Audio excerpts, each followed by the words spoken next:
You are now listening to the Extra Point Podcast with Larry Mallory and Scott Farber.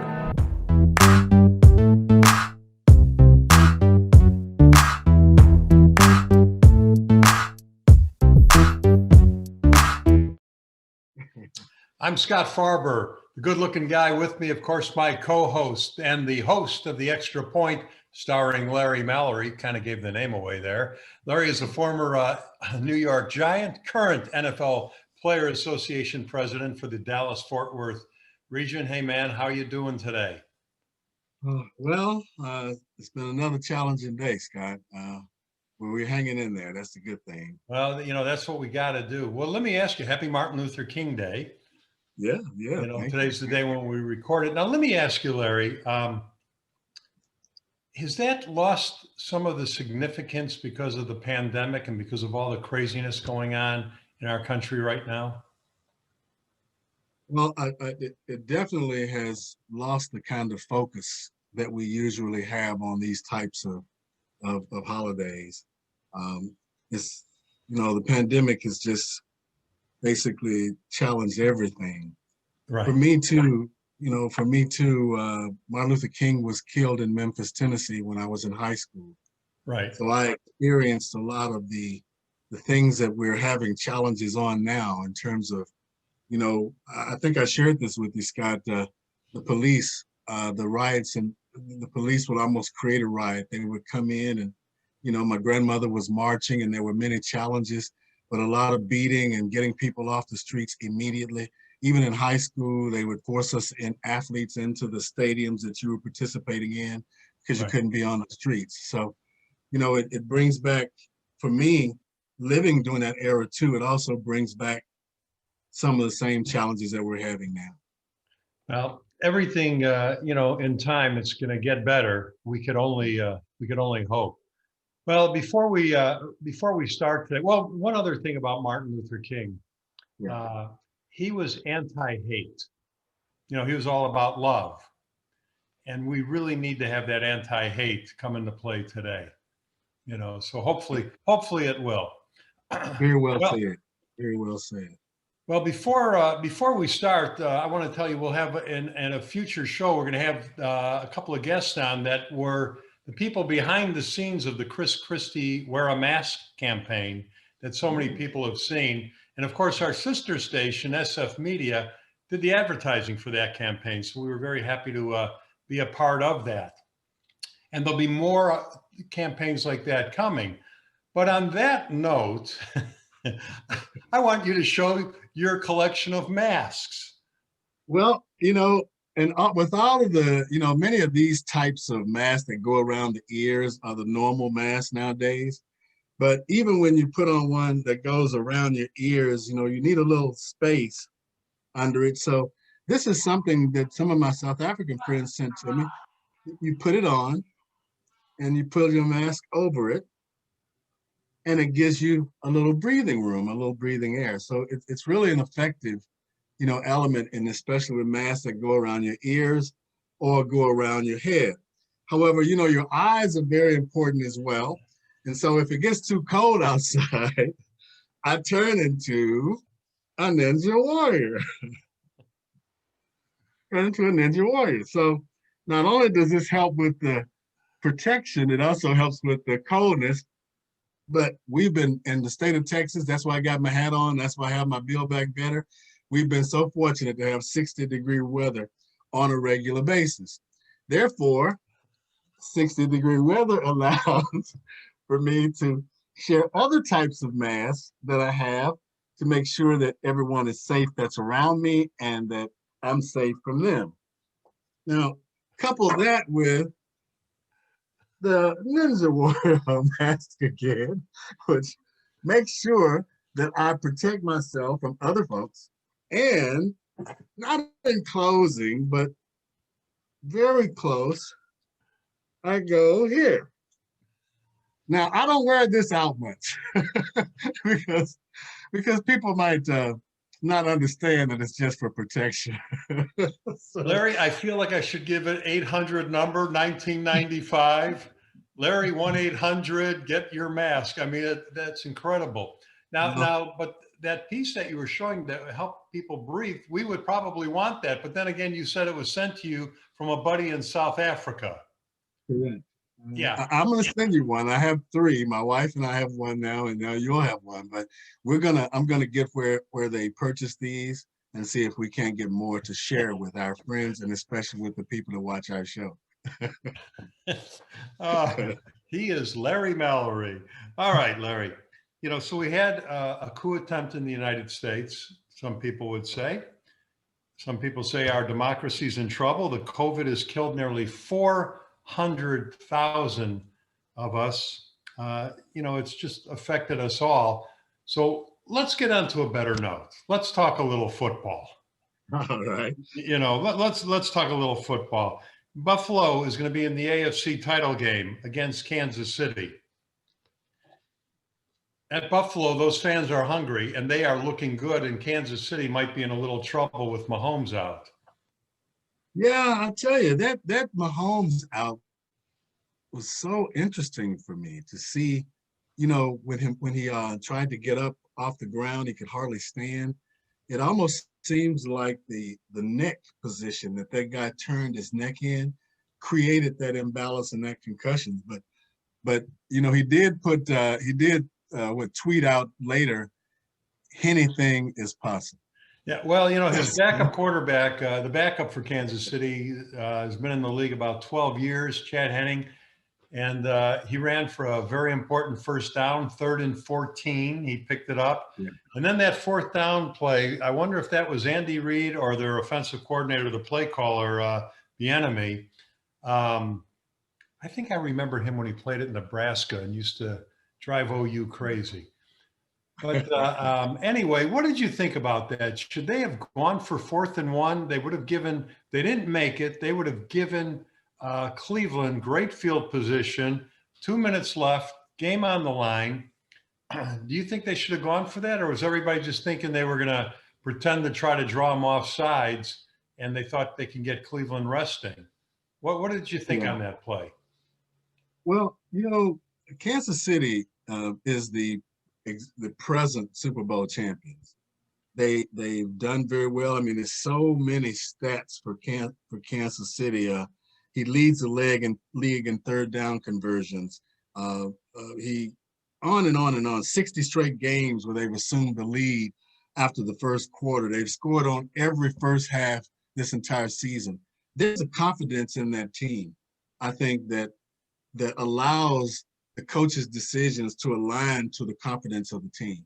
That right now, even with Mahomes out, and I don't think Mahomes is going to be out. I think he's coming back. But even with Mahomes out, the confidence that team has to succeed in whatever the decision is, I think is really above anything right now, above the play and everything else. They're very confident. You can tell in the way in which both offense and defense. Now, does that say something if Mahomes plays? Is there going to be the argument that this guy got a concussion and should not be ready to play pro football 1 week later? No, I doubt if that comes up at all, especially nowadays with not everybody in the stands. If you notice, they have more people in those stands in those playoff games than we've had all year. Well, they haven't let anybody in, during the year, and they've been slowly letting them in. A couple of places, like in Dallas, Jerry's World has been letting in the most all season. But yeah, they're letting them in a little bit for the playoffs. I remember, in that light when the Bears played in Green Bay during the season, they had 500 people in the stands, and they said that the Packers management was trying to figure out how to do this correctly so they could let a few thousand fans in during the playoffs. So it was interesting to see, them trying to do it the right way. Yeah. So you think Mahomes is going to play, and you think there'll be no backlash at all? No, I don't. I think that when you looked at him, even the effort that he made to get off the field, he ran off the field. Right. That was a message to everybody that I'll be back, I believe. Right. For Patrick Mahomes to be a 2-time Super Bowl champion, MVP, I mean, and he's right back in the same place he was last year. Right. So I don't see him coming back or trying Now to come talk to back. me about Josh Rosen on Buffalo. This guy has come a long way in his career. He is something special right now. Josh Allen, yeah, Oh yeah, Josh Allen. I don't know why I said yeah, Rosen, but Josh Allen. Yeah. yeah. Josh Allen showed some things this last game that really, really, really impressed me as a rookie. This guy is 6'5". Right. He moves around very, very fluently. He's not a stabilized pocket quarterback, and therefore it forces the defensive lineman to have a strategy as to how to contain him and get him, almost like a Patrick Mahomes and those guys. So I like Josh Allen a lot, but I think this is going to be a very competitive game. Well, no, it definitely will be. But they're going to be up in Buffalo. I don't know. So who are you picking on this one? Oh wow! I think I'm going to go with Buffalo. Oh, okay, okay. Yeah, this is really going to be a very, very good game. Well, they're all going to be good right now, but I'm kind of going with Buffalo too. I'm leaning that way. I just think I am. I just think that they are so hungry for something, and they've got a defense and they've got an offense, and that kid playing quarterback, he doesn't look like he has speed, but he is tough to bring down, and he throws a ball like nothing 70 yards. You know. Well, let me ask you about Cleveland now. They had that just heartbreaking play before the half where the receiver went diving in for a touchdown and he got the ball knocked out of his hands, literally on the 1-inch line, and it rolled through the end zone and out. And that's a touchback, and it comes out to the 20 for the other team. What do you think of that rule? I mean, I like the rule. I mean, at the end of the day, that's been the rule throughout my lifetime. So it was his responsibility to hold on the ball. It was their responsibility to try to get it before it got out of the end zone. And basically, the rule is a touchback. What do you think about it? But if the ball goes out of bounds anywhere else on the field, you get it there, Mhm. and you go on. I just feel that to lose the ball on a fumble that goes out of bounds is wrong. I see almost setting it back at the 3-yard line if you're, or where you were, when it went out, when it went out of bounds. I just don't know if I'd like giving it up to the other team because it rolled out of bounds while it's in the end zone. Now, would you want that for everybody or just for the Bears? Just for the Bears. The Bears don't get that close to the end zone to fumble. So they don't have to worry about that. All right, so where does this put Cleveland and Baker for next year? Are they considered part of the mix now, or is this is this their one-time shot? Well, that's a great question, Scott, because when you look at the AFC, you see a certain age quarterback, and you look at the NFC, you see a certain aged quarterback with Brady and Breeze and those guys. I think Cleveland has gained confidence throughout the year. They didn't start the year like they ended the year. They gained momentum. They got an Arlington, Texas, Tarrant County guy on that defensive line and Myles Garrett, right, who's had a great year. And so I think they're one of those new teams that's coming up. The Kansas Cities, the Clevelands. These are new teams that coming into the playoff series, and I think that's going to be the new look going into the NFL. Well, okay. Let me ask you this: there's 3 OU quarterbacks in the NFL now. Baker, of course, and Jalen Hurts on Philadelphia, and Kyler Murray on Arizona. What do you think of those 3 guys? But these new young quarterbacks are the future of the NFL. The movement, the getting around people, the different types of offense, this drop back passing. I think Brady and Breeze and those guys are going to be your last guys you'll see do that. And I think these new young quarterbacks are bringing in a whole new element in the game. It's 11 people running against 11 people versus 11 people running against 10 people and a quarterback. Right. Right. Yeah. You know, So it's interesting, but because then when I look at Allen at Buffalo, he's huge. yeah. You know what I mean? But these other guys are getting the job done too. You know, For me, Scott, too, I looked at this weekend and like on the Cleveland side, they have a coach named Van Pelt, Alex Van Pelt, right? right, Well, Brad Van Pelt, his grandfather played with me with the Giants. Remember, right, Brad Van Pelt went to Michigan, right? Sean McVay is coaching the LA Rams Rams. and his His grandfather, grandfather. Yeah, John McVay, was my coach. And so you're almost seeing the evolution of the game. You know, it's coming out of the era in which we had big running backs like Zonka or drop back passing all the time. Now it's 11 against 11, and it's going to yeah. be very competitive and high scoring, I believe. Well, you know, 100 years ago when I was at OU, they ran the wishbone offense, and now these so many years later, that seems to be part of everybody's game plan with the quarterback rolling out and you don't know if he's going to run or hand it off or flip it to somebody. So it's interesting to watch these things evolve, even though it's decades later. Yeah, yeah, it is. But it's much easier probably to handle a Johnny Unitas running down the sidelines with a pitch out than it is a Baltimore quarterback or Patrick Mahomes. All right, well, let's talk about last night again from the time when we taped the show. Last night, Tampa played New Orleans. Now, New Orleans, I think, beat them twice already this year, or no, maybe just once. It's very hard to beat a team twice or even 3 times in a year. And last night was a big night for Brady and Tampa. But yet, without that Tampa defense, I don't know if Brady would have won. You know, what did you think when you watched that game? Well, I think you just hit the nail on the head. 3 interceptions by Drew Brees is not normal. Right. And that to me was the essence of turning that game around, because it gave Brady the ball back at a time when they wanted Well, good field position. Exactly.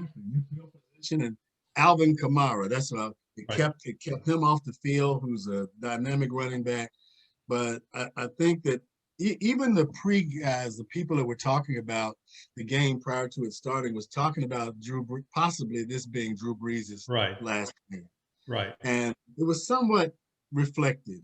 It was not as energetic and moving as he normally is. And I think that this might be his last game. Well, you know, it was interesting to hear the announcers talking when they ran that trick flea flicker type play that they stole from the Bears, that the Bears used against New Orleans. Of course, it was an incomplete pass when the Bears used it. You notice they brought in, his name escapes me. Pardon me? Winston, thank you. Yeah.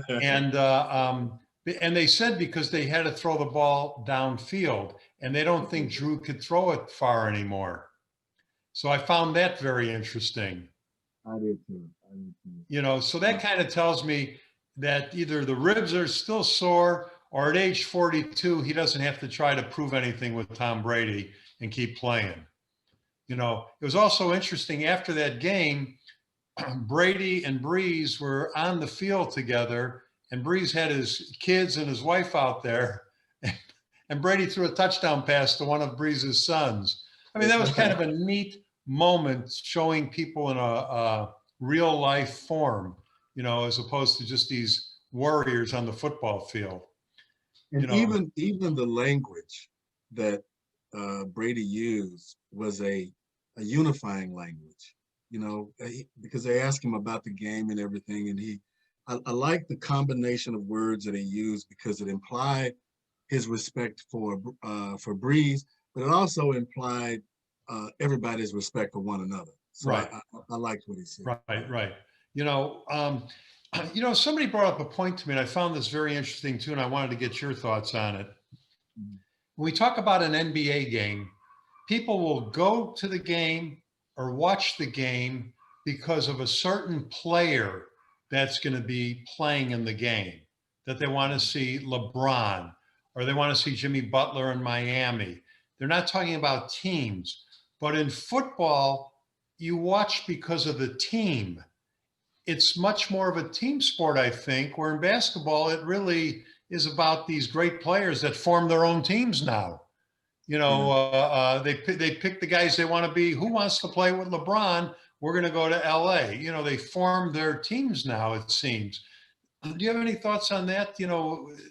Basketball becoming more of an individual sport and football still is a team sport, and even by the fans' outlook. Well, I do, and I think that from a football standpoint, first to get 22 guys, 11 on one side and 11 on another side, to be coordinated and have the same objectives, have the same goals, work together for a combined good. That requires a teamsmanship. Right. When you go down to only 5 players, though, what I notice in the NBA is that the teams that are winners, they don't win if they only have one star. Right. Now it's a 3-star sport. Right. You know what I mean? If you have 3 great players on a 5-man team. So I still see it as a team perspective, because over 50% of the players on those 5 guys have to be stars now for them to come up with a championship. Right. So you're right about the way it's promoted, because the stars are promoted. The stars are the ones that are promoting the fact that we're winning. But I think from a 5-man standpoint, they need those other 2 guys to get to well, the case in point, yesterday, Dallas lost to the Chicago Bulls, as a matter of fact. Oh, I'm sorry. There's my phone, and I'm not going to get up to go do anything about it. But Dallas lost to the Chicago Bulls, and yet the star on Dallas scored 36 points, a bunch of rebounds, a bunch of assists, and they lost. And, maybe because they needed that extra star, as you say, to help, to get them over there. All right, well, let's get back to next week now. We got Tampa and Green Bay. Well, you got Rodgers and you got Brady. I was about to say, let me see. Brady is what, 42, and Brady, Rodgers I think, is 43. 43, and Rodgers is what, 40? No, he's about 36. So they only have like 79 years of experience together. Well, I think Green Bay honestly has a that's a great question, Scott, because I felt Green Bay had a better defense, a better coordinated plan, and Green Bay, the way that Green Bay approaches you when they play is that they go with fast, they play fast and with confidence. Like, they were up at the line before the defense was even up at the line. Right. So I'm still going with Green Bay, but I like the leadership of both those quarterbacks. I just believe that Aaron Rodgers has a better group around him right now. Now in the season, Tampa Bay won big against Green Bay. True. But it's hard to beat a team twice. It is, especially with the type of coaching staffs we have now. These young coaching staffs, I think they're very, because of the pandemic too, we've had to be more cerebral in how we approach the game. Even in the Kansas City game last night, you could see that they've changed the angles of routes just to give the quarterback a slight, difference in angle. So it's a lot different than it was in the old days, but nowadays these young coaches are aligned to their players because they know the type of athletic ability that these guys have these days. All right, so who wins the Super Bowl? Oh, wow. I think Green Bay wins the Super Bowl. And they'll be playing Buffalo. Okay. We're going to wait and see. I have no idea. I mean, it's been remarkable. I'm just glad that they were able to make it through the season, as well as they did. Because I know hockey now, is having a lot of trouble with COVID. The Dallas team had 17 guys who tested positive, and they're missing games. And so football, they got through it. They had their issues, but they got through it. Yeah, they got through it. we're waiting now, Scott, to see, I'm in the Super Bowl gospel choir, and we always, sing during the Super Bowl festivities, and there's a number of other things. So it's very interesting right now. We're getting different communications we're waiting for communications on how they plan on handling the Super Bowl this year Yeah. and handling the Pro Bowl this year. So the guys are going to be hard pressed to go to it. That's right.